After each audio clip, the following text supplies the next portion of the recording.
Hello and welcome to Seek the Magic. This is Erin. I feel like it has been a little while since I have recorded. Well, I don't feel like it. It has been a while since I recorded. And I know that kind of goes against the podcasting rules of skipping a few weeks, but luckily we have a small listening audience base. So hopefully I will be forgiven for this and I can get back on track.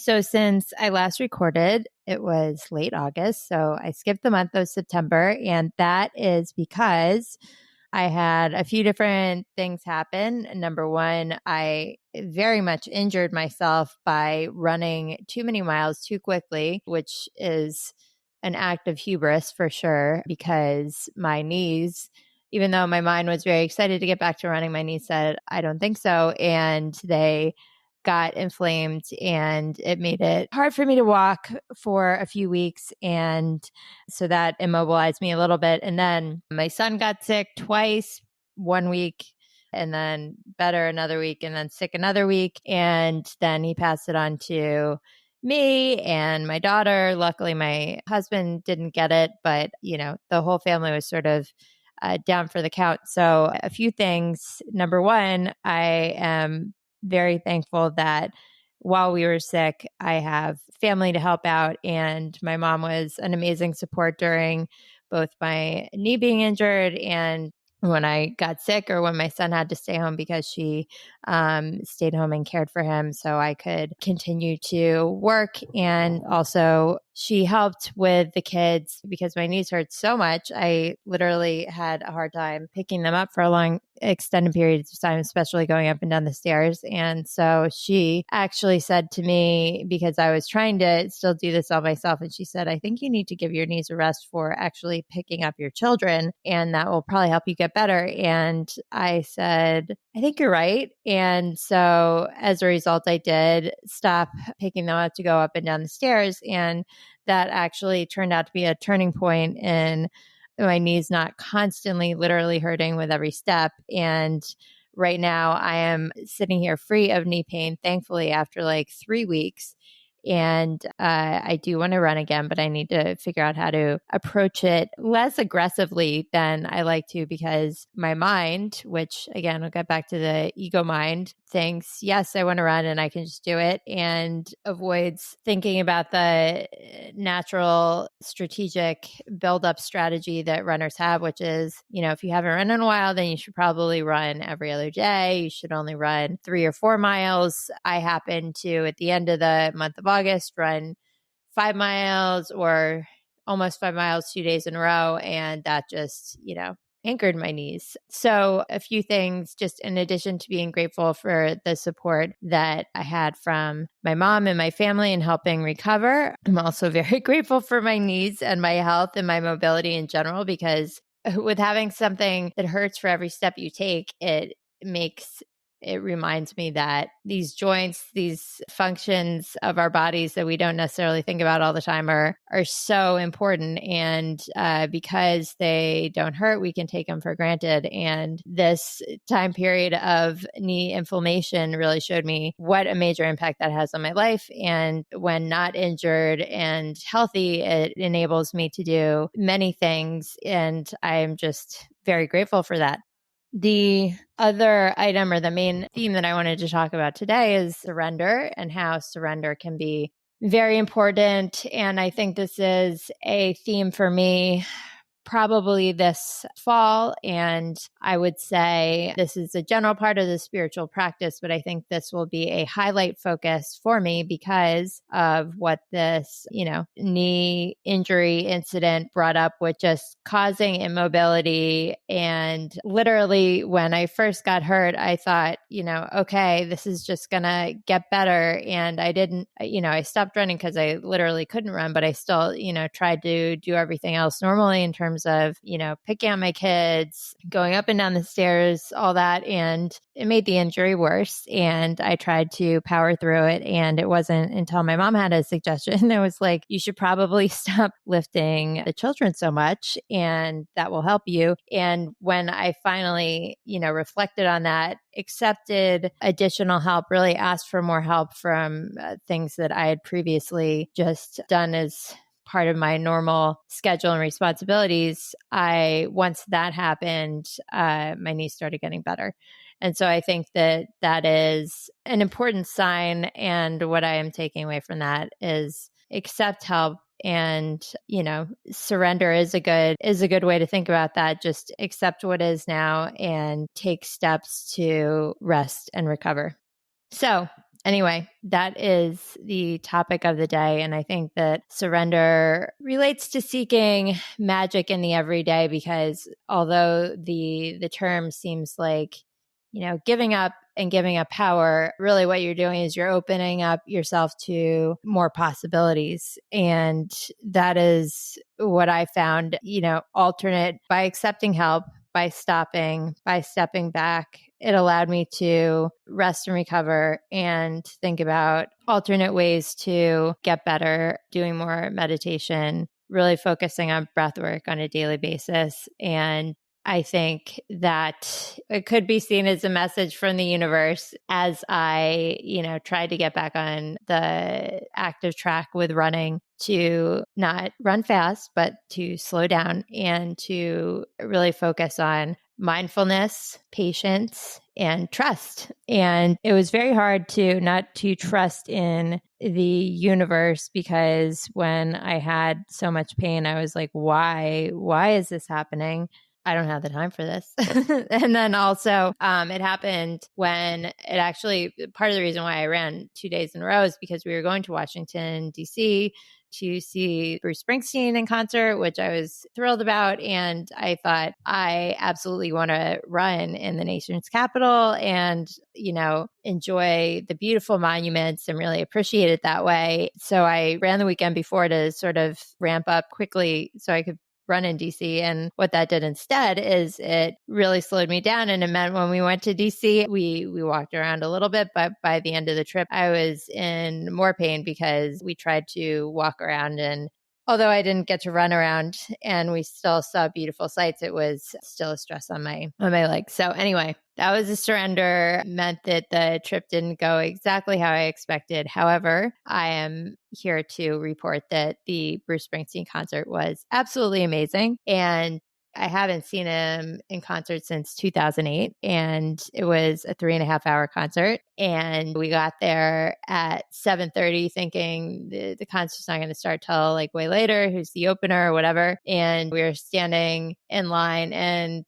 Bruce Springsteen started playing 7:30, and he didn't stop playing till 11. So that was absolutely amazing, uplifting. And I am proud of myself for finding the joy in that moment, that experience, regardless of, my knees hurting or whatever. So I'm glad that I got through that. The trip was wonderful, and I need to go back to DC when I am more mobile so I can really walk around, explore more, and do all that. But we saw the Capitol, we saw the presidential portraits, including Obama's portrait, which I hadn't seen. Well, I hadn't seen any of the presidential portraits. We saw some of the monuments. We went to Georgetown. We saw the Native American Museum, which was absolutely beautiful. And overall, great trip, even though knees were not cooperating.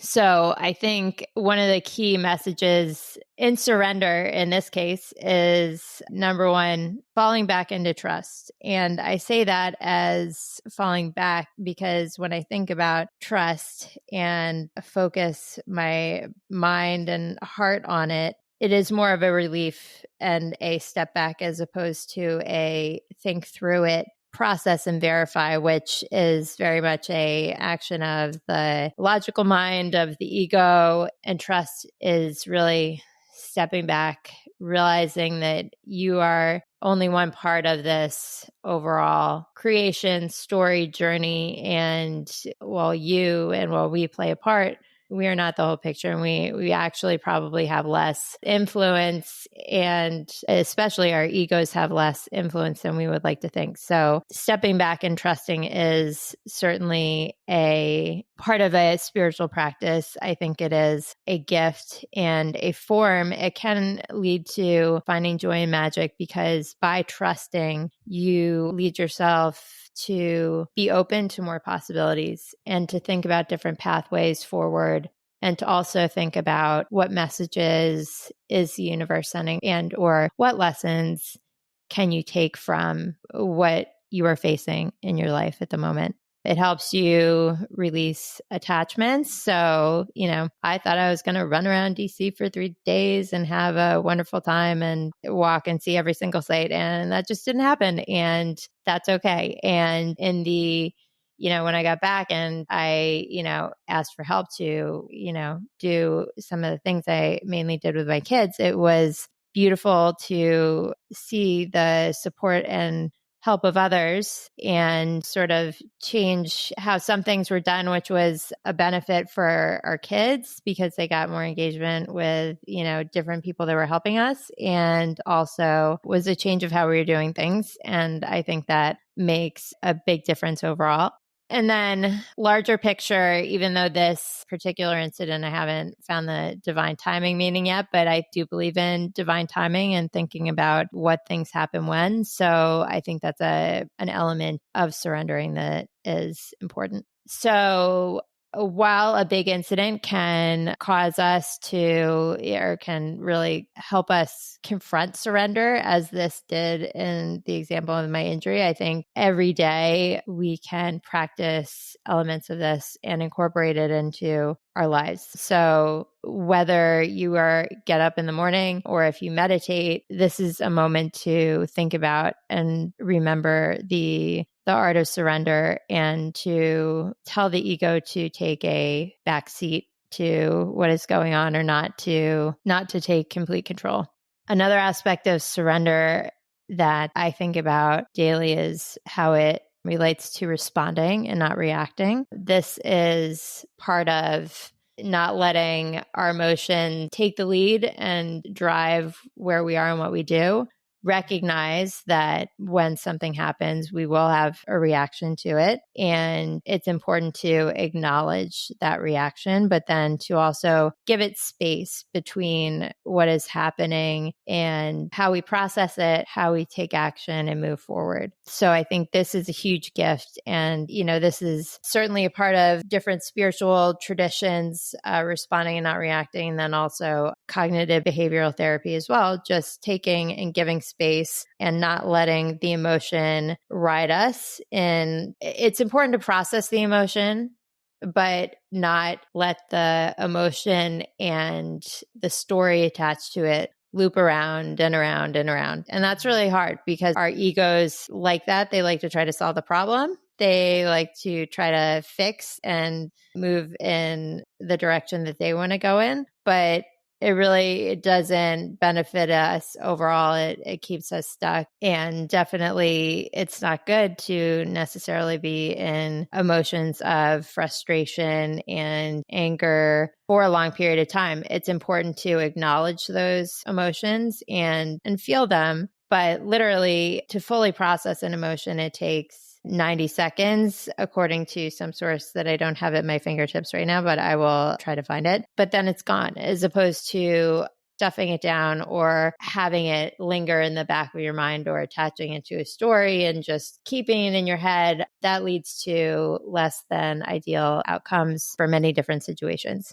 Another daily aspect of practicing surrender is letting go of expectations. And I laugh as I say this because I certainly have expectations for lots of different things. And I think this is good in some situations because it helps us move forward. It helps us make progress. It helps us hold ourselves and others to high standards, but it can also inhibit us from making progress on things. And it can also lead to disappointment, to tunnel vision, to lots of different things that won't help us live our most fulfilling life, and quite honestly won't help us discover the magic in different scenarios. Because if we have certain expectations, then we have a very narrow focus about what we think should happen or could happen. And as a result, we really don't see the full picture. So Those are my main takeaways for this. Ways to embrace surrendering, really just first being aware of it. Know that your ego mind can just, run away and try to control everything and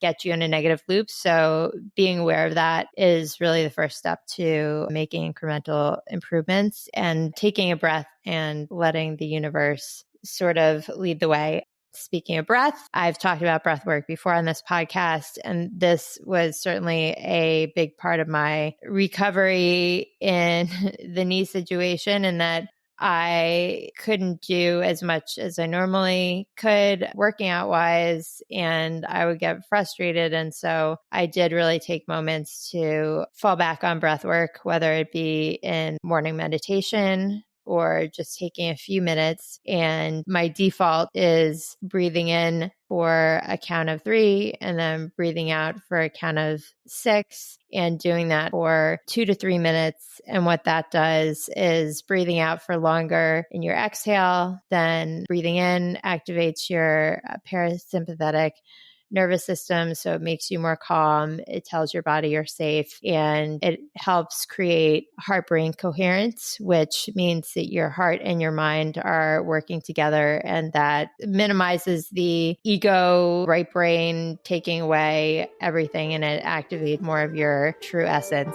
Practice acceptance is another key thing, which we sort of talked about it before. And then really having trust in the unknown, engaging in just simple affirmations like, I trust in the flow of life, and surrender to the present moment, and remind yourself that the unknown and looking at all the possibilities is part of life's magic. So that is about it for today. I feel like this is one of my longer recorded solo podcasts, so very happy to be back and look forward to getting back on a consistent podcast schedule as life allows, as I continue to surrender. And I hope you can seek the magic in your day-to-day. Take care.